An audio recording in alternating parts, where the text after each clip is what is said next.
Oke, selamat datang rekan-rekan perwira di sesi 3. Di briefing taktis hari ini, kita nggak bakal cuma sekedar mencari info di internet kayak orang awam. Kita bakal mengeksploitasinya. Siapkan catatan kalian, karena kita akan langsung terjun ke taktik investigasi cyber dunia nyata untuk membongkar kebocoran data dan memverifikasi bukti digital. Ini dia 4 menu utama operasi kita hari ini. Mulai dari menembus kebisingan mesin pencari, menggunakan Google Docs, verifikasi silang bukti visual, sampai memulihkan data digital yang udah dihapus. Singkat, padat, dan langsung bisa dieksekusi. Bagian 1. Melewati kebisingan mesin pencari. Mari kita mulai. Pernah kepikiran nggak, kenapa pencarian Google biasa itu sejujurnya hampir nggak ada gunanya buat penyelidik kejahatan siber tingkat lanjut? Kalau kalian masih cuma ngetik nama target seperti Budi Santoso, wah, yang keluar pasti cuma berita viral, tren media sosial, atau iklan. Itu semua cuma noise, alias kebisingan SEO yang membuang waktu. Padahal yang kita cari itu dokumen rahasia di sudut paling gelap internet yang mungkin cuma pernah dilihat oleh 10 orang. Nah, rahasianya ada di sini. Poin krusial yang wajib dipahami adalah saat kita menggunakan mesin pencari, kita tuh sebenarnya nggak lagi mencari di internet secara live atau real time. Kita nyari di salinan data atau indeks yang udah di-download sebelumnya sama program otomatis yang namanya crawler. Terus apa celahnya? Seringkali administrator sistem pemerintah atau perusahaan itu lalai dan ninggalin dokumen sensitif tanpa perlindungan password. Crawler ini bakal masuk, mengindeksnya, dan boom. Data itu tanpa sengaja bisa dicari oleh publik. Kelalaian inilah yang bakal kita eksploitasi habis-habisan. Tapi tunggu dulu, ada rintangan taktis pertama yang harus kalian lewati.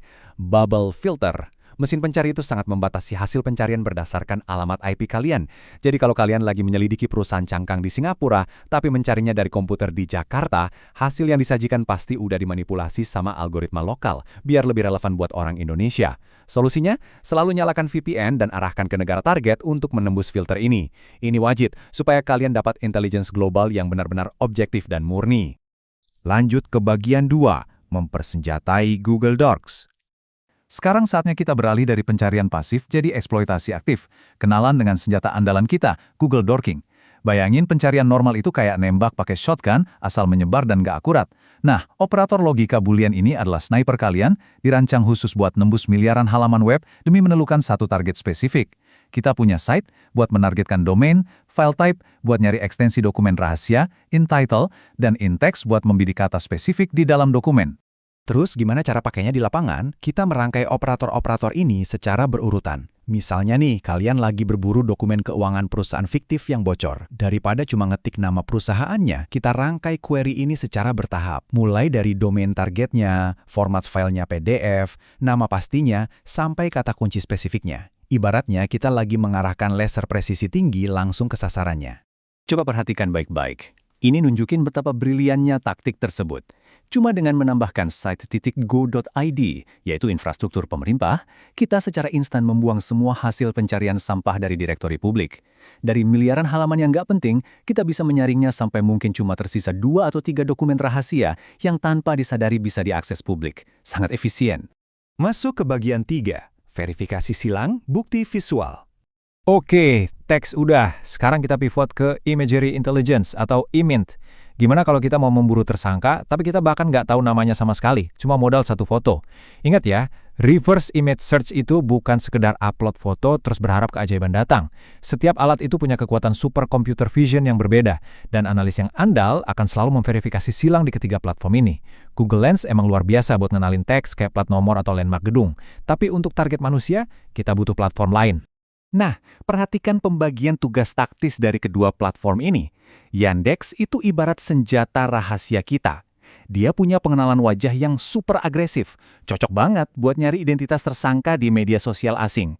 Di sisi lain, TinEye bekerja buat tujuan yang berbeda. Dia secara spesifik melacak gambar orisinal, resolusi tinggi yang belum sempat dipotong atau dimanipulasi di internet. Kombinasi yang mematikan kan? Tapi target kita kadang juga pinter. Sindikat kejahatan sering memanipulasi foto dengan menambahkan filter atau di-flip supaya algoritma kebingungan. Kalau kalian menemui jalan buntu gara-gara ini, tindakan penanggulangannya simpel. Potong atau crop foto itu seketat mungkin pas di wajah tersangka atau di objek latar belakang yang unik sebelum kalian cari. Trik ini memaksa algoritma untuk hanya fokus pada titik tersebut, dan manipulasi tersangka pun bisa kita kalahkan. Sekarang, bagian 4, memulihkan bukti digital yang dihapus. Kita sampai di klimaks operasional hari ini. Apa yang harus dilakukan kalau target sadar mereka lagi diintai? Sebelum mulai menginvestigasi, tolong tanamkan satu prinsip keamanan siber ini di kepala kalian. Data digital itu mungkin kelihatannya rapuh, tapi faktanya, internet itu ditulis pakai tinta yang nggak bisa dihapus. Sering banget kan, pas sadar lagi diselidiki, target bakal bereaksi spontan melakukan panic deletion alias penghapusan massal. Menghapus situs web, mencabut postingan. Begitu kita klik tautannya, yang muncul cuma pesan 404 not found. Bagi analis junior, ini mungkin dianggap jalan buntu dan investigasi selesai. Tapi buat seorang pakar OSINT, ini mah baru pemanasan. Disinilah kita pakai mesin waktu digital kita. Platform luar biasa seperti Wayback Machine dan Archive.today diam-diam merekam snapshot dari jutaan situs web setiap hari. Jadi kita tinggal masukkan URL target yang udah mati tadi, memutar waktu kembali ke beberapa bulan ke belakang, dan luar biasa, kita berhasil membangkitkan kembali bukti yang udah dihapus itu, persis seperti penampakannya di masa lalu. Lalu pertanyaannya, seberapa kuat bukti ini? Sangat kuat. Kalau di pengadilan, sekedar screenshot biasa gampang banget ditepis pengacara lawan dengan dalih, itu editan. Tapi dengan arsip digital pihak ketiga ini, kita menetapkan chain of custody atau lacak balak yang valid. Data arsip ini punya stempel waktu yang nggak bisa kita ubah. Lebih dari itu, dari dokumen yang berhasil dipulihkan ini, kita bisa mengekstrak metadata yang tersembunyi. Kita bisa bongkar siapa nama asli si pembuat file, atau bahkan menarik koordinat GPS aslinya untuk mengunci identitas target. Nggak ada celah buat mengelap.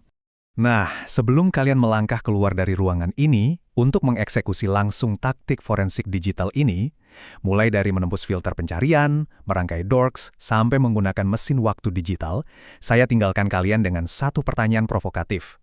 Kalau kita bisa merekonstruksi identitas dan membangkitkan kembali data yang udah mati-matian dihapus oleh tersangka, menurut kalian, seberapa amankah jejak digital kalian sendiri saat ini? Selamat bertugas rekan-rekan, operasi dimulai.